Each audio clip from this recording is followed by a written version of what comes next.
오늘 본문 말씀은 대부분 16절까지는 예루살렘 성전에서 있었던 이야기예요. 우리가 잘 알고 있는 성전 정화의 이야기죠. 예수님께서 왜 성전을, 예루살렘 성전을, 그 거룩한 성전을 깨끗하게 청소할 수밖에 없었을까? 한마디로 더럽기 때문에 청소한 거죠. 우리가 집안이 더러우면 청소하게 되죠. 예루살렘 성전은 겉은 번스를 했지만 영적으로는 썩었다라는 거예요. 그래서 예수님께서 청소하실 수밖에 없었습니다. 그리고 예수님께서는 그들을 떠나, 여기서 그들은 바로 종교 지도자들을 의미합니다. 여기서 떠나다라는 의미는 단절의 의미를 가지고 있어요. 완전히 이제는 단절하고 성 밖으로 나갔다. 예루살렘 성전 밖으로 나가신 거예요. 그리고 베다니, 베다니는 가난한 자의 마을이라는 의미를 가지고 있어요.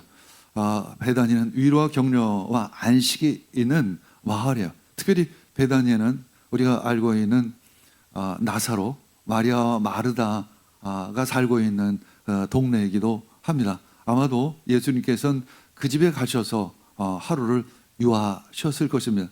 여기서 유하시다라는 것은 안식하다라는 의미를 가지고 있어요. 마치 목자가 양과 함께 들에서 유숙하다라는 의미를 가지고 있죠.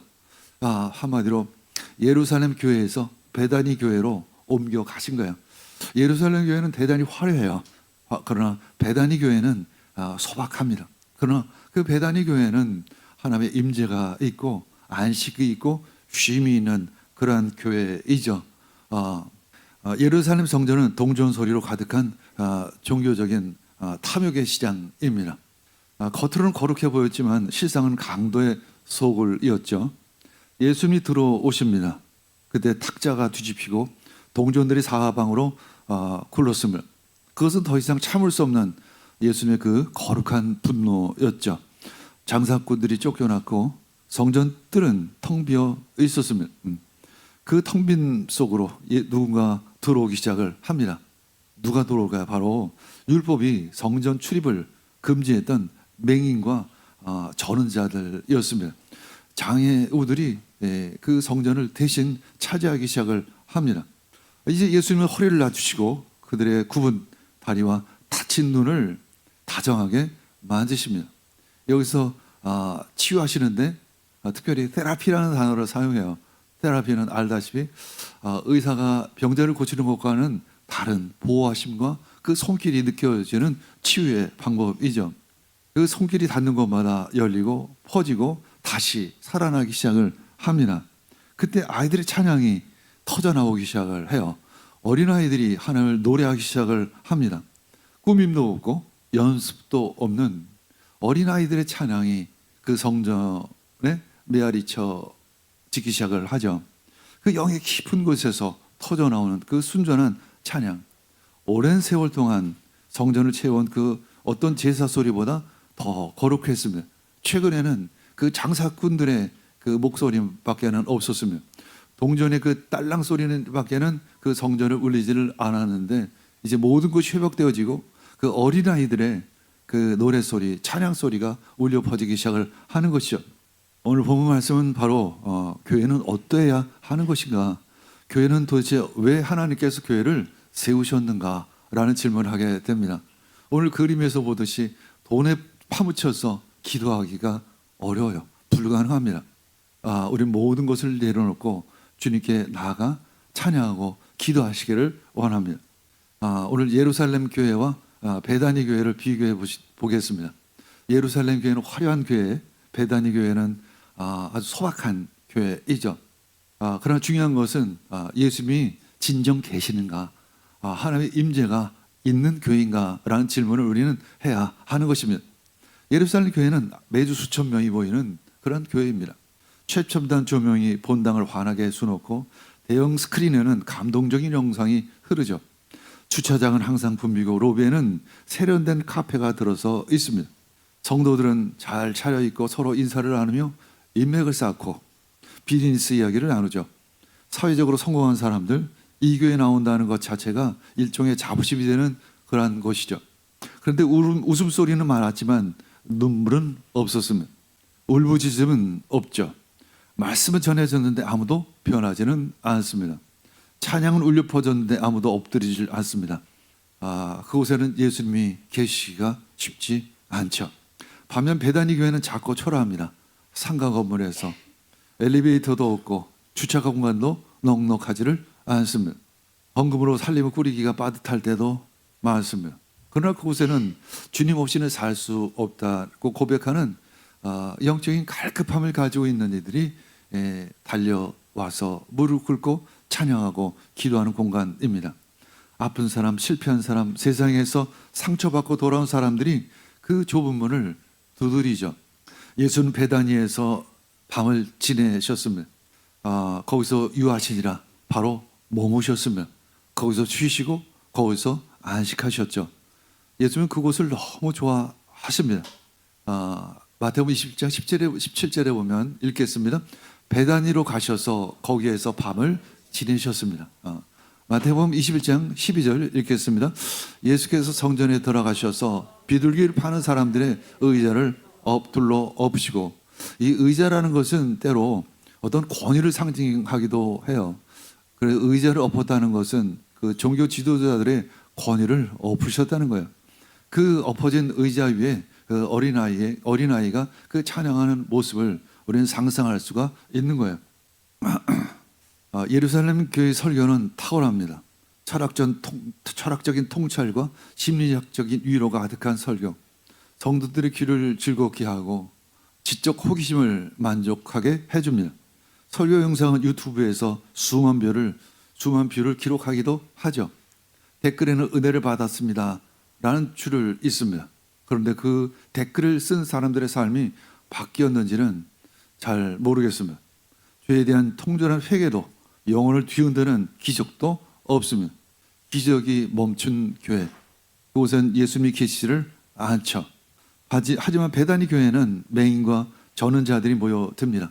자신의 결핍과 상처를 부끄러워하지 않고 고백을 하죠.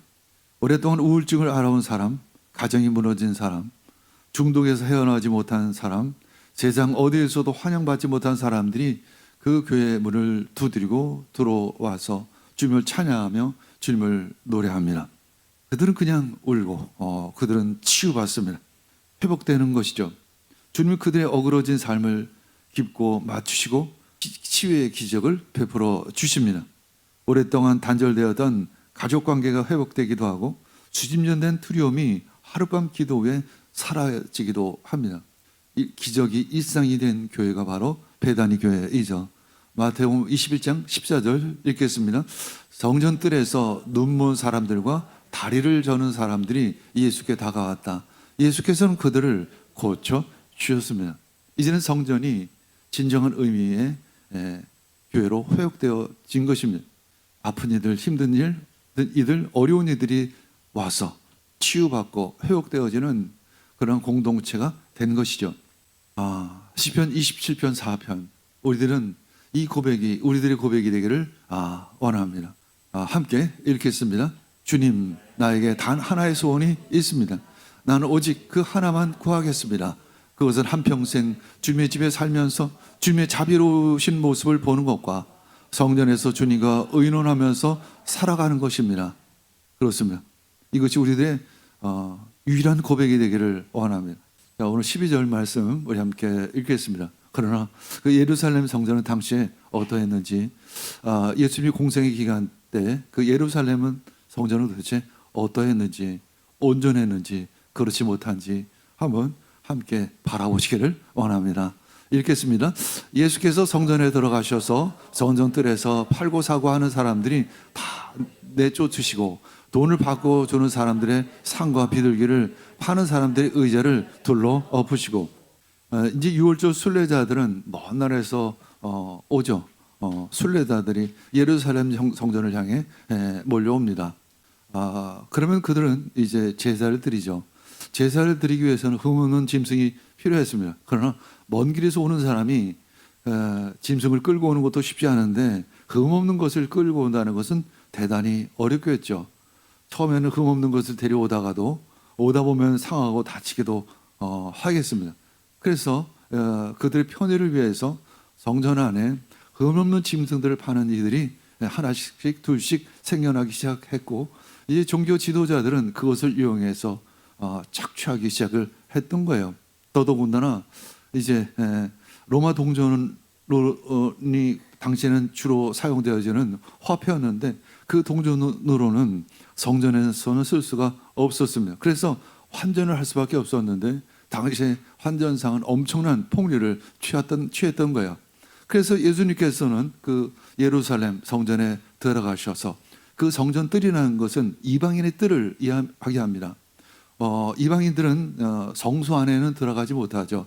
뜰까지밖에는 들어오지를 못합니다. 이 성전 뜰을 이방인들에게 개방한 이유는 그들로 하여금 어떤 여지를 주는 거죠. 기회를 주는 것이죠. 그래서 그들이 하나님을 아직은 제대로 믿지 못하지만 언젠가는 주님을 찬양하고 예배하기를 기대하며 모든 이들이 와서 그곳에 와서 기도하라는 의미로 성전 뜰을 개방했던 거예요. 근데 그 가운데 팔과 사고하는 자들이 있었고, 그래서 예수님께서는 그들을 다 내쫓으신 것입니다.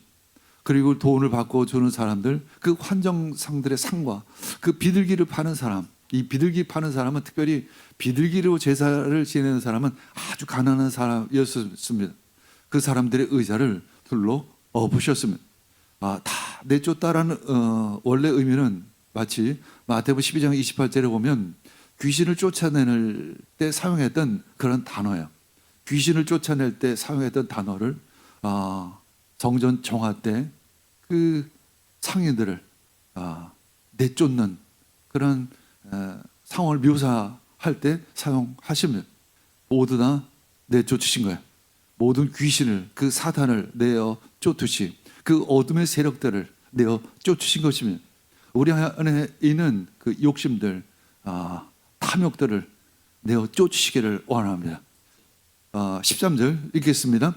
그들에게 말씀하셨다. 성경에 기록된 바 내 집은 기도하는 집이라고 불릴 것이다 하였다. 그런데 너희는 그것을 강도의 소굴로 만들어 버렸구나. 기도하는 집, 만민이 기도하는 집. 이것은 이사야서 56장 7절의 말씀을 인용한 내용이에요. 하나님을 향해 모든 이방인들이 기도할 수 있도록 열어놓은 이방인의 뜰이었는데, 이것을 너희들은 강도의 소굴로 만들었구나. 강도의 소굴은 예레미야서 7장 11절 말씀, 당시에 많은 종교 지도자들이 예루살렘 성전을 우상 숭배로 더럽혔던 그 사건을 이야기하고 있으면, 너희들이 만민이 기도하는 나의 집을 강도의 소굴로 만들어 놓았구나 하면서 그것을 정결케 하시는 것입니다. 예수님 보시기에 너무 더러웠던 거예요. 그래서 예수님은 깨끗이 청소를 하신 것입니다. 더러운 곳에는 하나님이 오지를 못해요. 우리들은 왜 경건 생활을 해야 할까? 내가 거룩한 척 하기 위해서 경건 생활을 하는 것이 아니라 늘 나를 돌아오며 나를 깨끗이 함으로 말미암아 예수님께서 내 안에 계시는 것이 방해가 되지 않기 위해서 우린 청소를 하는 거예요. 늘 우린 영적 청소를 해야 될 줄 믿습니다. 마치 우리가 누군가 귀한 손님을 맞이하기 위해서는 청소를 하는 것처럼 우리의 심령을 깨끗이 청소하시기를 원합니다. 늘 깨끗이 준비하시기를 원합니다. 그리고 예수님 오시옵소서, 저희들 심령 가운데 임하여 주시옵소서. 그런 간절한 마음으로 이 땅을 살아가는 귀한 하나님의 자녀들 되기를 축복합니다. 우리가 우리의 심령을 깨끗하게 하는 4단계 여정을 한번 오늘 말씀을 통해서 한번 정리해 보았어요. 첫째는 절박함이 있어야 돼요. 이 오늘 본문 말씀 바로 이 전에 나오는 말씀이 두 소경의 이야기이죠. 여리고에서 동냥하는 두 소경, 그 두 소경이 동냥을 하고 있었을 때 예수님과 제자들이 그 앞을 지나갔었습니다. 그때 두 소경은 외치죠. 다윗의 자손이여, 나사렛 예수여, 나를 불쌍히 여겨 주시옵소서. 그럼 주위에 있는 많은 사람들이 꾸짖습니다. 좀 조용히 하라. 너 왜 이렇게 예수님 그렇게 크신 분이 오시는데 너희들 왜 이렇게 시끄럽게 요란을 떠느냐 했을 때 도리어 더 큰 목소리로 그들은 외칩니다. 주여, 불쌍히 여겨 주시옵소서. 그런 간절함이 있어야 될 줄 믿습니다. 그리고 비워냄이 필요해. 비워야 합니다. 내가 가지고 있는 어떤 욕망, 욕심을 내려놓으시기를 원합니다. 어떤 분주함을 내려놓으시기를 원하면, 그리고 내 뜻을 내려놓으시기를 원하면, 가끔 자주 현대 성도들은 교회를 자기 유익을 위해서 오죠. 인맥을 쌓아 교회에서 오기도 합니다. 또는 어떤 비즈니스를 위해서 오기도 합니다. 물론 자기 자신도 속이죠. 사실은 자기는 그렇지 않다고 얘기하지만 희생도 없고 헌신도 없습니다. 요즘에 한국 교회에서 멋들어진 교회 다니면서 그렇게 거기에 무슨 희생이 있을 수 있을까요? 거기에 무슨 헌신이 있을 수 있을까요? 플러스가 있지 마이너스는 없을 것입니다.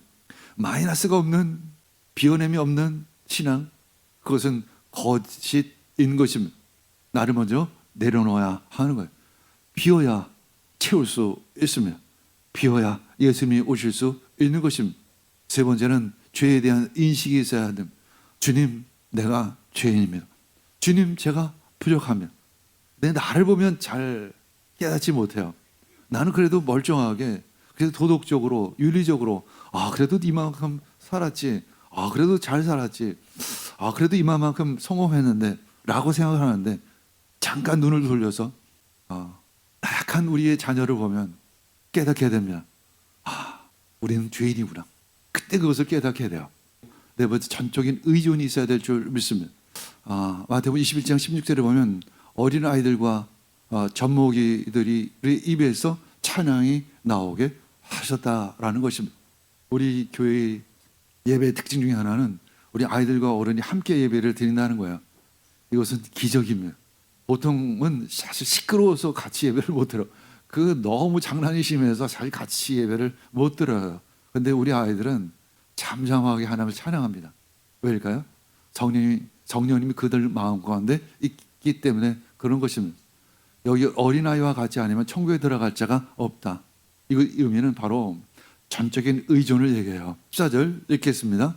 성전뜰에서 눈먼 사람들과 다리 저는 사람들이 예수께 다가왔다. 예수께서는 그들을 고쳐주셨습니다.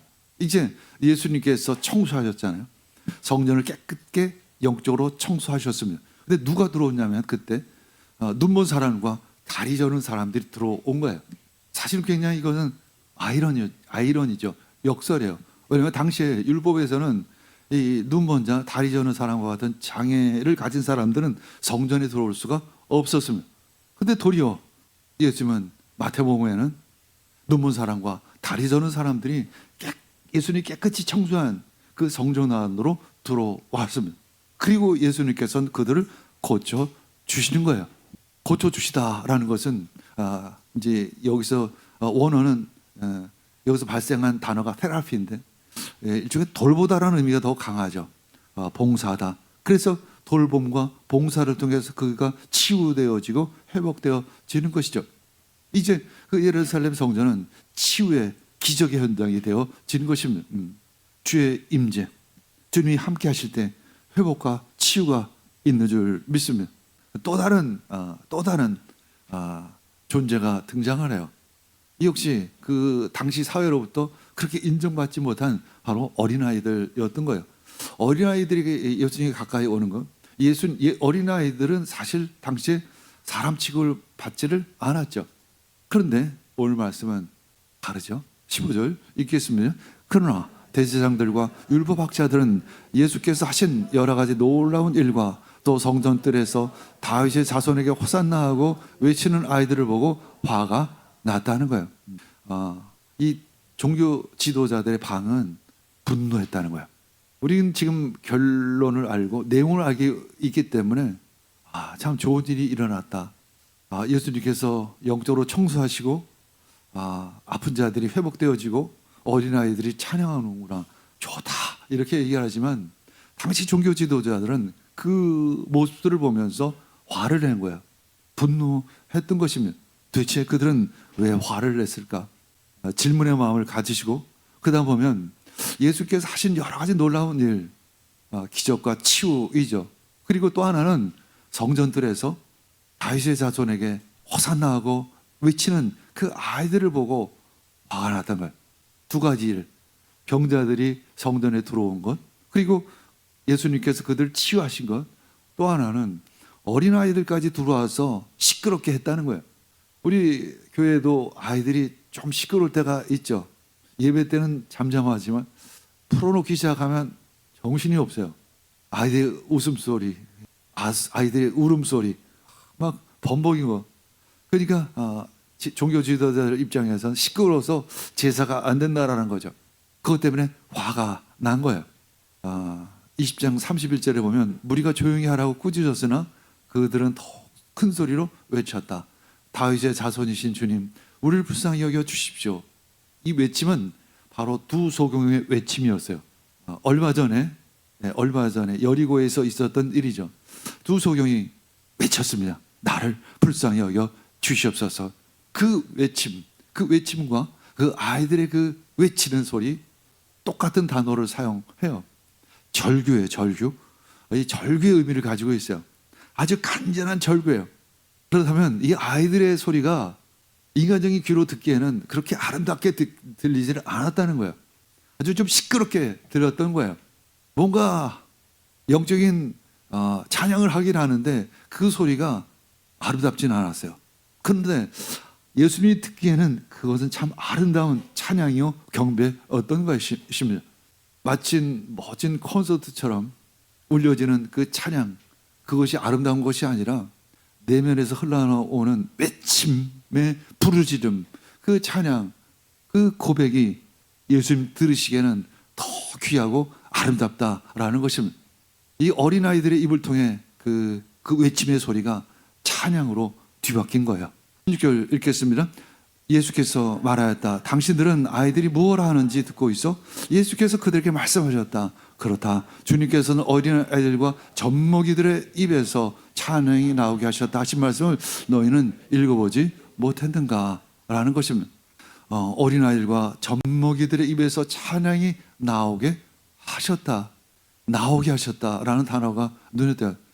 찢어진 것을 기워서 완성하는 의미를 가지고 있어요. 옛날에 그 어부들이 찢어진 그 그물을 깁는 것을 이야기해요. 마치 어린아이와 젖먹이의 응을거림이 듣기가 싫어요, 사실은. 근데 하나님은 그것을 찬양으로 받으신다는 거예요.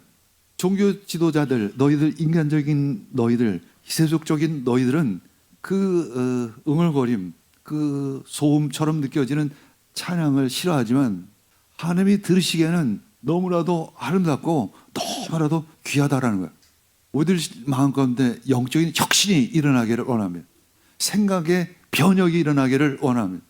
늘 내가 좋은 것, 내가 편한 것, 이 경험에 의해서 모든 것을 판단하는 경향이 있죠. 그러나 예수님은 모든 내 생각과 모든 내 경험을 완전히 뒤집습니다. 그것이 바로 성전 정화의 의미인 것입니다.